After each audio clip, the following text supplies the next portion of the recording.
Finally जिस बात का इंतजार हम पिछले 2 सालों से कर रहे हैं वो मोमेंट अब आ चुका है। दिल्ली, महाराष्ट्र, हिमाचल प्रदेश, वेस्ट बंगाल, नागालैंड, पूरे भारत में कई स्टेट्स कोविड रिस्ट्रिक्शंस पीछे ले रहे हैं। सवाल यह है क्या पेंडेमिक खत्म हो चुका है? There is good news and there is bad news. और बैड न्यूज एज यूजुअल हमारे फेवरेट देश चाइना से। चाइना में अब फिर से एक नया वेरिएंट हॉस्पिटल्स फुल कर रहा है। चाइना ने फिर से लॉकडाउन इम्पोज किया है। रिस्ट्रिक्शंस इतने सिवियर हैं कि उन्हें इम्पोज करने के लिए आर्मी तक शहरों तक पहुंच गई है। चलिए जानते हैं कि चाइना में कोविड की सर्च से हमें क्या फर्क पड़ता है। शुरुआत गुड न्यूज से करता है। 4 अप्रैल को पूरे भारत में 1000 से भी कम नए कोविड केसेस थे। To put things in perspective, last time ये नंबर 1000 से नीचे 18 अप्रैल 2020 में यानी ऑलमोस्ट 2 साल पहले था।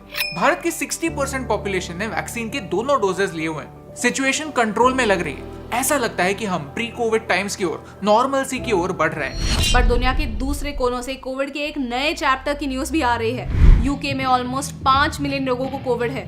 मार्च के आखिरी महीने में 1 out of 13 people were infected. इतना बड़ा सर्च क्यों? क्योंकि पूरी दुनिया में ओमिक्रॉन के रिकॉम्बिनेंट वेरिएंट्स तेजी से फैल रहे हैं। यूके में XE वेरिएंट, जर्मनी में XD वेरिएंट और चाइना में भी BA.1.1 वेरिएंट हॉस्पिटल्स फुल कर रहा है। लगता है कि सारे अल्फाबेट्स खत्म हो जाएंगे, लेकिन कोविड के वेरिएंट्स खत्म नहीं होंगे। भाई साहब कुछ ज्यादा नहीं हो गया ये?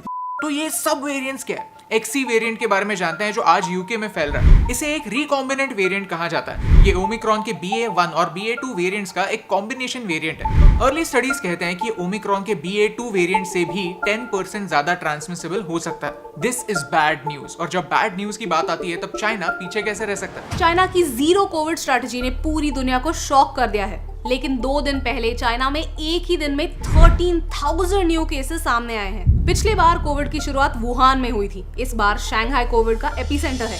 शंघाई चाइना का फाइनेंशियल कैपिटल है। यहाँ पिछले 1 महीने में इतने कोविड केसेस डिटेक्ट हुए हैं जितने पिछले 2 सालों में भी नहीं हुए थे। 4 अप्रैल के एक दिन में 26 मिलियन लोगों को फोर्सफुली कोविड के लिए टेस्ट किया गया। इस टास्क के लिए पीपल्स लिबरेशन आर्मी के 2000 सोल्जर्स को भी शंघाई भेजा गया। लोगों को सुबह 5 बजे नींद से उठाकर टेस्टिंग हो रही है। चाइना कितना भी स्ट्रॉन्ग बनने की कोशिश क्यों ना करे, सच तो यह है कि चाइना अपनी इमेज के बारे में दुनिया से डरता है। इसीलिए कोविड को किसी भी कीमत पर रोकने के लिए ह्यूमन राइट्स को अपने पैरों के नीचे दबाता है। लेकिन इकोनॉमी पर इंपैक्ट ना हो इसलिए फैक्ट्रीज को, बैंक्स को ऐसे इंस्ट्रक्शन है कि उनका काम जारी रखें। लेकिन लॉकडाउन के समय लोग घरों के बाहर ही नहीं निकल सकते, तो काम कैसे जारी रहेगा? बैंक के एम्प्लॉइज बैंक में सो रहे हैं, फैक्ट्री के एम्प्लॉइज घर ही नहीं जा रहे। नॉर्मलसी बरकरार रखने के लिए चाइना भी स्ट्रगल कर रहा है। अगर पेरेंट्स को कोविड हो जाता है तो चाइना की अथॉरिटीज उनके बच्चों को उनसे अलग करके दूर ले जाती है। 7 साल से कम उम्र के बच्चों को कोविड सेंटर ले जाया जाता है, जहां उन्हें कुछ इस तरह दूसरे बच्चों के साथ रखा जाता है। व्हाट डू यू थिंक, क्या चाइना के ये मेजर्स सही है? अगर नहीं तो पूरी दुनिया में चाइना को कोई भी क्रिटिसाइज क्यों नहीं करता? जीरो कोविड पॉलिसी की वजह से, सिवियर लॉकडाउन की वजह से लोगों की लाइफ पर क्या इंपैक्ट हो रहा है इसकी चिंता चाइना नहीं करता। और तो और फैक्ट्स और डेटा दुनिया से छुपाता है। अब तक शंघाई में एक भी डेथ रिपोर्ट नहीं हुई है, लेकिन जब BBC की टीम ने शंघाई के सबसे बड़े हॉस्पिटल में पूछताछ की तब उन्हें पता चला कि सिचुएशन जितनी दिखती है उससे भी ज्यादा सीरियस है। पूरी दुनिया के लिए कोविड एक प्रॉब्लम है। चाइना में जो हो रहा है वो सिर्फ चाइना के लिए ही नहीं बट हमारे लिए भी बैड न्यूज है। लेकिन चाइना चीजें और डिफिकल्ट बनाता है क्योंकि वो इंफॉर्मेशन छुपाता है, अपनी इमेज बरकरार रखने के लिए फैक्ट्स छुपाता है, and that is wrong. So here's what we think, covid कहीं जाने वाला नहीं है। दुनिया के किसी ना किसी कोने में कोई ना कोई वेरिएंट कम ज्यादा मायने में फैलने ही वाला है। शंघाई की ये खाली सड़कें हमें पिछले 2 सालों की याद दिलाती हैं। लॉकडाउन, फोर्स टेस्टिंग, ये शब्द सुनने पर ऐसा लगता है कि पिछले 2 सालों में कुछ भी नहीं बदला। अब वापस आते हैं उस सवाल की ओर जो हमने इस वीडियो की शुरुआत में पूछा था। ये पैंडेमिक खत्म कब होगा?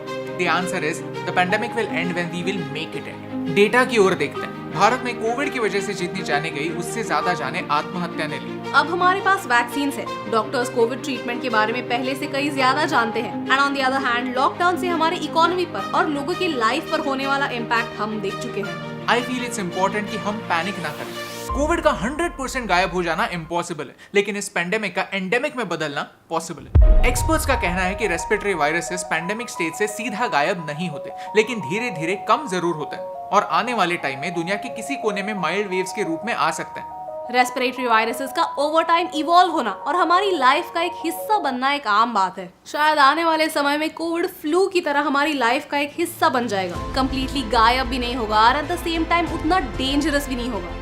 ऐसे समय हमें हमारे समाज के वल्नरेबल लोगों की एक्स्ट्रा केयर लेने की जरूरत है। एट द सेम टाइम अगर हमें खुद को सर्दी जुकाम होता है तो खुद इंटरेक्शंस कम करने की, खुद मास्क पहनने की जरूरत है। ये रिस्ट्रिक्शंस कोई सरकार हम पर नहीं डाल सकती। ये हमें हमारी सूझबूझ से ही करने वाली बातें होंगी। हमें लोकल अथॉरिटीज की बात सुनने की जरूरत है, उनसे कोऑपरेट करने की जरूरत है। अब एक सवाल आपसे, क्या आप चाहते हैं कि पैंडेमिक खत्म हो, या आप चाहते हैं कि भारत में फिर से लॉकडाउन हो, रिस्ट्रिक्शंस वापस आ जाए? इस सवाल का जवाब हमें हमारे बिहेवियर से देना होगा। तो कोविड के एंड में कोविडियट मत बनिए, और यही इंपॉर्टेंट बात आप तक पहुंचाने से मुझे फर्क पड़ता है।